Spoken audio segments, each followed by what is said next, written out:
Assalamualaikum warahmatullahi wabarakatuh. A'udzu billahi minasy syaithanir rajim. Bismillahirrahmanirrahim. Wasari'u ila maghfiratin min rabbikum wa jannatin 'arduha as-samawat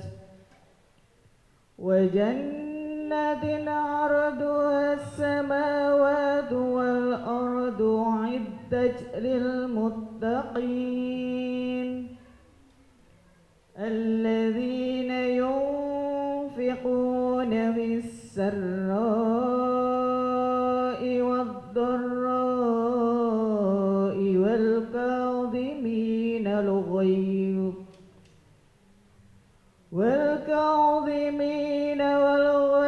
wal 'afina 'anil nas wallahu yuhibbul muhsinin. Shadaqallahul azim. Bismillahirrahmanirrahim. Assalamualaikum warahmatullahi wabarakatuh. Bismillah walhamdulillah wassalatu wassalamu ala rasulillah wala haula wala quwata illa billah amma ba'dah. Bahagianya di pagi hari yang cerah ini di bulan suci Ramadan, Allah perkenankan kita untuk bersilaturahmi dalam satu acara Ngaji Yuk bersama Bapak Ustadz Ahmad Haris Riswanto. Ngaji yuk. Bagaimana kabarnya Bapak Ustadz? Alhamdulillahirabbil alamin. Semoga tetap semangat di penghujung Ramadan ini. Amin. Amin ya rabbal alamin. Bagaimana kabarnya ibu-ibu jamaah sekalian? Alhamdulillah. Semoga sehat-sehat selalu ya ibu-ibu. 2 hari lagi kita mau lebaran. Jadi harus semangat puasanya. Amin. Dan semoga jamaah Sinpo TV yang ada di rumah dan ada di studio selalu dalam keadaan sehat walafiat. Amin amin ya rabbal alamin. Pagi hari ini Bapak Ustadz akan memberikan kajian materi tentang tema siapakah orang yang bangkrut. Bangkrut dalam segi apa ya Bu ya? Kira-kira apakah dalam segi usaha ataukah dalam segi apa ya Bu? Kita harus tahu ini maksud dari tema pada pagi hari ini. Betul Bu? Siap untuk mendengarkan? Siap. Baiklah jamaah Sinpo TV yang ada di rumah dan ada di studio, marilah kita simak bersama-sama. Tema pada pagi hari ini yaitu siapakah orang yang bangkrut bersama Bapak Ustadz Ahmad Haris Riswanto. Silahkan Bapak Ustadz. Assalamualaikum warahmatullahi wabarakatuh. Bismillah walhamdulillah. Tsummassalatu wassalamu ala Rasulillah Muhammad ibn Abdillah wa ala alihi wa ashabihi wa man tabi'ahu bi ihsanin ila yaumil qiyamah, amma ba'dah. Jamaah yang dimuliakan Allah dan juga pemirsa Sinpo TV dimanapun berada, dan juga as-saimin as-saimat yang alhamdulillah Ramadan tinggal beberapa hari lagi. Semoga tetap semangat menjalani ibadah yang wajib dan yang sunnah sampai akhir Ramadan dan melanjutkan di 11 bulan setelah Ramadan dan sampai akhir hayat kita. Amin ya rabbal alamin. Tema kita yang akan kita bahas pada pagi ini adalah siapa sih orang yang bangkrut itu. Ini bersumber dari riwayat atau hadis dari Sahih Muslim. Rasulullah sallallahu alaihi wa alihi wasallam, beliau pernah bertanya kepada para sahabat. Apa pertanyaan Rasulullah? Atadruna manil muflis? Wahai sahabatku, tahukah kalian siapa itu orang yang bangkrut? Muflis. bukan mukhlis ya. Kalau mukhlis itu orang yang ikhlas. Kalau muflis pakai fa itu artinya orang yang bangkrut. Qalu, maka para sahabat menjawab, al muflisu fima man la dirhamalahu wala mata. Muflis atau bangkrut itu ya Rasul, ya orang yang dulunya berduit sekarang nggak punya. Dulunya punya kontrakan sekarang kontrak. Dulunya punya karyawan sekarang jadi karyawan. Dulunya punya kuli sekarang jadi kuli. Apakah itu? Enggak. Faqala, maka Rasulullah menjawab, Rasulullah sallallahu alaihi wasallam menjawab, innal muflisa min ummati, sesungguhnya orang yang bangkrut dari umatku, ya dari kita ini orang Islam. Kata Rasulullah, min ummati ya'ti yaumal qiyamati bisalatin. Nanti ada sekelompok orang dari umatku itu di hari kiamat dengan bangganya membawa pahala sholat.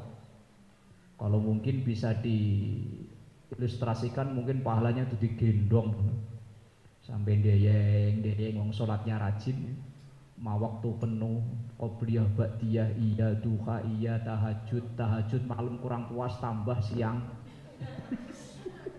Loh, kurang puas wes pokoknya saking solihahnya lah pokoknya. Wasyamin, ia juga membawa pahala puasa. Selain puasa Ramadan, puasa-puasa yang lain juga mantap lah pokoknya. Senin Kemis puasa, Yaumul Bid puasa, Arafah puasa, Rajab puasa mulu sampai badannya kayak triplek. Wa zakatin, dan ia juga rajin bayar zakatnya, rajin. Orangnya dermawan.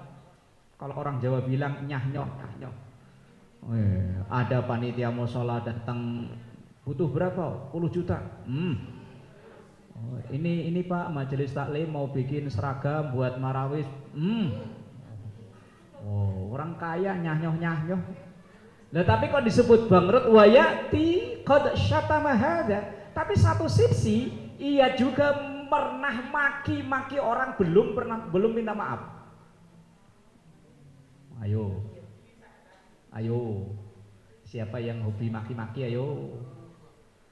Biar ia sedekahnya sehari 10 juta, apalagi cuman 10.000.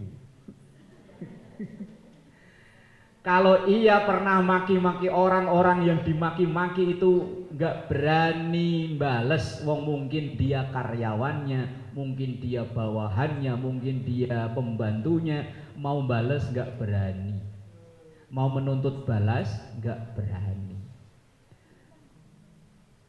Selain ia pernah maki-maki orang, juga waqadzafa hadza, ia pernah menfitnah orang, menuduh orang melakukan perkara yang tidak ia lakukan. Hanya gara-gara asal pulang malam karena kerja shiftnya lembur, hari ini diantar motor ini, diantar motor ini, diantar motor ini, mereknya beda-beda, ternyata ojek online.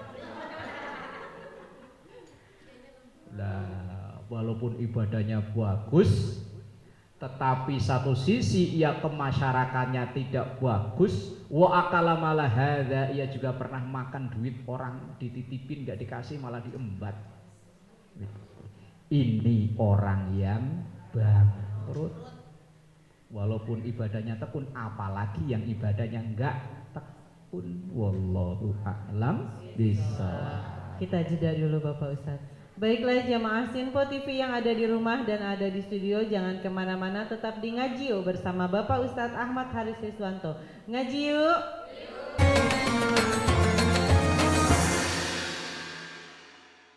Terima kasih jamaah Sinpo TV yang ada di rumah dan ada di studio, masih tetap di sini di Ngaji Yuk bersama Bapak Ustadz Ahmad Haris Riswanto. Ngaji yuk. Masih semangat ya ibu-ibu? Semangat terus ibu-ibu. Satu hari lagi kita lebaran ibu-ibu. Amin. Semoga puasa kita diterima ya ibu-ibu sama Allah Subhanahu wa taala. Amin amin ya rabbal alamin. Sesi kali ini yaitu sesi tanya jawab bagi ibu-ibu jamaah sekalian yang ingin bertanya kepada Bapak Ustadz tentang tema pada pagi hari ini, silakan dipertanyakan. Insya Allah Bapak Ustadz akan siap untuk menjawab. Silakan ibu yang ingin bertanya, ya sebutkan namanya. Assalamualaikum warahmatullahi wabarakatuh. Waalaikumsalam warahmatullahi wabarakatuh. Perkenalkan, izin bertanya Pak Ustadz. Perkenalkan, nama saya Sarma Pasaribu dari Medan, Sumatera Utara. Bagaimana sikap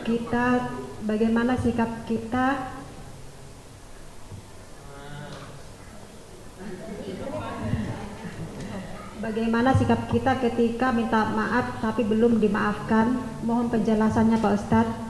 Assalamualaikum warahmatullahi wabarakatuh. Waalaikumsalam warahmatullahi wabarakatuh. Nanti akan dijawab ya Bu sama Pak Ustadz. Silakan Ibu yang ingin bertanya lagi. Iya, sebutkan namanya. Assalamualaikum warahmatullahi wabarakatuh. Waalaikumsalam warahmatullahi wabarakatuh. Perkenalkan, saya Ibu Lastri dari Sumatera Barat. Mau bertanya Pak Ustadz, apakah dosa kita belum diampuni oleh Allah apabila kita belum minta maaf sesama tetangga? Mohon penjelasan. Assalamualaikum warahmatullahi wabarakatuh. Waalaikumsalam warahmatullahi wabarakatuh. Dua pertanyaan akan langsung dijawab oleh Bapak Ustadz. Silahkan Bapak Ustadz. Baik, jamaah yang dimuliakan Allah dan juga pemirsa Sinpo TV dimanapun berada. Pertanyaan pertama, kita minta maaf tapi belum dimaafin. Itu bukan urusan kita, Bu. Urusan kita hanya meminta maaf. Masalah dia mau memaafkan dan tidak, itu urusan dia dengan Allah. Dalam keseharian kita, orang meminta maaf itu udah langkah luar biasa, Bu. Langkah kadang berat, kadang apalagi kalau kita punya status sosial, meminta maaf itu terkadang terbebani atau terhalangi oleh gengsi. Lah, suatu saat seandainya kita sudah meminta maaf, tapi orang yang bersangkutan kok belum mau memaafkan, udah selesai urusan kita. Kewajiban kita ketika kita merasa punya salah hanya meminta maaf. Masalah dimaafkan dan tidak itu urusan dia dengan Allah. Selesai. Sama kayak kita ngajak orang berbuat baik, kewajiban kita cuma ngajak. Kewajiban kita cuma memberitahu masalah ia mau dan tidak urusan dia dengan Allah. Kemudian pertanyaan yang kedua, apakah dosa kita belum diampuni oleh Allah kalau belum meminta maaf kepada sesama? Iya. Kalau salah kita kepada Allah, taubatnya lebih mudah. Tinggal kita beristighfar, bertaubat dengan taubatan nasuha, insya Allah diampuni oleh Allah. Tapi kalau dosa dengan sesama manusia, kalau belum meminta maaf, bukan dimaafkan ya, yang penting minta maaf. Masalah dimaafkan dan tidak, tadi pertanyaan pertama itu urusan nanti. Yang terpenting setelah kita meminta maaf, dia memaafkan atau tidak, itu urusan dia dengan Allah. Kalau dosa dengan sesama kita ini, selain kita bertobat dan lain-lain, maka syaratnya harus meminta maaf. Kalau ada berkenaan dengan barang-barang tertentu yang kita zolimi, ya barangnya dipulangin. Ini pulang dari haji, nuker sendal, dibawa, yang jelek ditinggal. Praktek langsung. Begitu pulang duluan. Wah, bagus ini. Nah, begitu sehari dua hari yang punya sendal kan nyariin. Ternyata kita yang ngambil. Selama sendal itu belum dipulangin, walaupun kita sudah beristighfar sehari 60.000 kali. Ada yang kuat apa? Lah iyo kali umpama belum dimaafkan oleh Allah. Kalau itu hakul adami. Maka dalam hadis yang di segmen awal tadi saya katakan, orang-orang yang muflis, orang-orang yang menurut itu ya seperti itu tadi. Ia ibadah mahdohnya bagus, sholatnya bagus, puasanya bagus, zakatnya, sedekahnya bagus. Tapi satu sisi tadi ia maki-maki orang, ia nuduh orang, ia menfitnah orang, memakan harta orang. Dia sampai mati belum meminta maaf. dan orang yang bersangkutan juga belum memaafkan, maka nanti di akhirat dia jadi orang. Lah kok bisa? Hadis itu kan riwayatnya panjang. Ketika orang yang sholatnya bagus, puasanya bagus, itu udah dengan PD-nya mau jalan ke surga. Kalau bahasa kita udah di depan gerbang surga, ditahan sama malaikat. Mana bang? Surga lah. Nih lihat dong pahala sholat saya, pahala puasa saya, pahala sedekah saya. Oh, naik odong-odong kali ya. Apa digendong wis mbuh wallahu alam. Kata malaikat, oh ntar dulu bang, urusan belum beres nih bang. Kenapa lagi sikat? Tuh, ada wajah-wajah terdolimi ngantri itu. Emang ada apa? Tuh, coba sini. Ini bahasa kita, saya ilustrasikan pakai bahasa kita. Sini. Dulu kamu di dunia diapain sama orang ini? Malaikat, dia dulu bos saya dimaki-maki, ya Allah kalau maki-maki saya itu, waduh, mirip kayak, nggak kayak manusia lah, saya mau ngelawan nggak berani, takut dipecat, takut gaji saya dipotong, pokoknya saya diem cuman sakit hati, saya nggak berani balas malaikat. Sekarang saya nuntut balas malaikat, terus maumu apa? Dia sholatnya rajin, tapi belum minta maaf, saya minta pahala sholatnya. Oh gitu. Udah, Bil, bawa sana pergi. Wah dia yang itu tadi bawa pahala sholat, cukup pergi. Dia pahala sholatnya udah hilang kan? Hilang. Ngantri orang terdolimi yang kedua. Sini. Kenapa kamu? Saya dulu dituduh oleh mulutnya yang kayak harimau. Pedes mulut. Dituduh apa? Saya kan pulang kerja lembur, pulang jam 10, jam 11 malam, dan namanya saya naik ojek online kan motor beda-beda. Saya dituduh itu selingkuhan. Akhirnya rumah tangga saya bubar. Saya mau nuntut nggak berani, wong dia ketua RT saya. Nah, terus saya minta pahala zakatnya. Oh, sini pahala zakatmu, kasih ke dia. Kasih, pergi dia. Pahala zakat udah hilang, masih ada lagi datang. Datang, apa kamu? Malaikat, dulu dia itu rekan bisnis saya, cuman dia berkhianat. Akhirnya harta saya ludes sama dia tuh. Nah terus mau apa? Yo saya minta tuntut lah, pahala puasa kayaknya banyak deh tuh. Terus ya udah, ambil, buat bawa.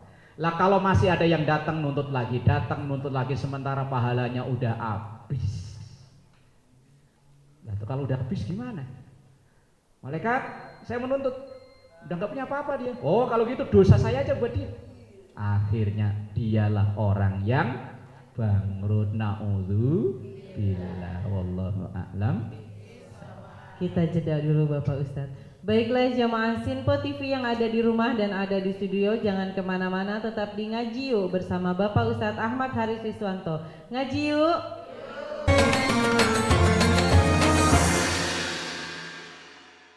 Terima kasih jamaah Sinpo TV yang ada di rumah dan ada di studio, masih tetap di sini di Ngaji Yuk bersama Bapak Ustadz Ahmad Haris Riswanto. Ngaji yuk. Alhamdulillahirrabbilalamin, kita sudah berada di penghujung acara. Semoga apa yang Bapak Ustadz sampaikan tentang tema pada pagi hari ini bisa bermanfaat untuk kita dalam kehidupan sehari-hari. Sebelum doa penutup, Bapak Ustadz akan memberikan kesimpulan tentang tema pada pagi hari ini. Mohon maaf apabila ada kata-kata yang salah. Saya Suri Susanti undur diri. Wassalamualaikum warahmatullahi wabarakatuh. Jamaah yang dimuliakan Allah dan pemirsa Sinpo TV dimanapun berada.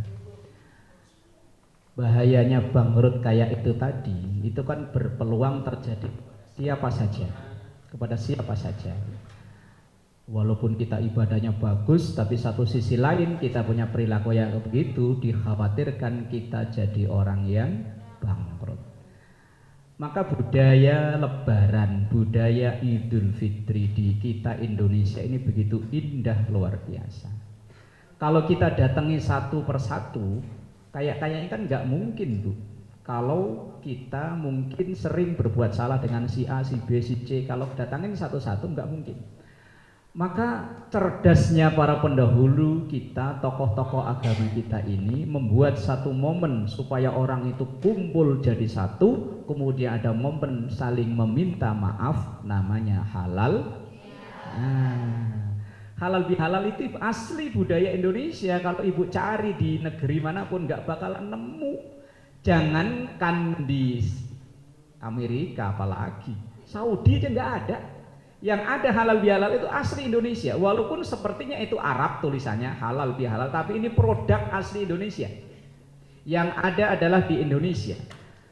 Dalam satu sejarah wallahu alam bisa di cross check kebenarannya. Dulu waktu pemerintahan Pak Karno, ini kan terjadi banyak pemberontakan di Indonesia, banyak tokoh-tokoh yang berselisih.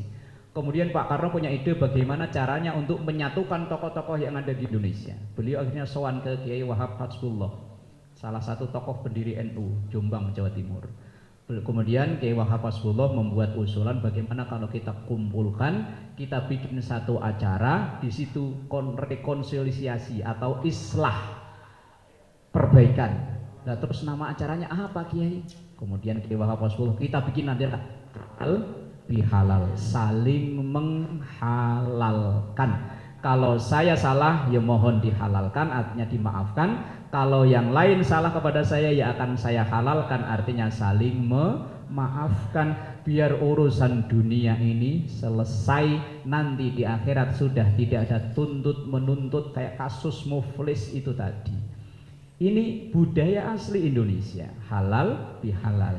Maka seandainya ada yang tidak setuju, memang ada ajarannya, ada hadisnya, itu ada ayatnya halal bihalal, dicari sampai botak juga bakalan nemu kalau teks persis. Tetapi secara konteks akan banyak kita jumpai. Misalnya di ayat yang dibacakan oleh qari'ah tadi, wal afina aninnas, saling memberi maaf kepada sesama manusia. Lah halal bihalal itu intinya saling memberi maaf. Lah ini kadang malah disalahartikan, halal bihalal malah padu mabuk-mabukan. Ya Allah, ini yang keliru. Jadi jamaah dan pemirsa Sinpo TV, budaya halal bihalal ini adalah budaya untuk mensiasati agar kita tidak termasuk muflis, orang yang bangkrut itu tadi. Nastaghfirullahaladzim. Lakal ma'bud ya dzal jalali wal ikram. Bismillahirrahmanirrahim. Alhamdulillahi rabbil alamin. Allahumma salli ala sayyidina Muhammad wa ala ali sayyidina Muhammad. Allahumma inna nas'aluka ilman nafi'a wa fahman wasi'a wa amalan mutaqabbala wa rizqan katsiran halalan tayyiban mubaraka wa waladan salihah. Wassallallahu ala sayyidina Muhammad wa ala alihi wa sahbihi wa sallam. Walhamdulillahi rabbil alamin. Salatullah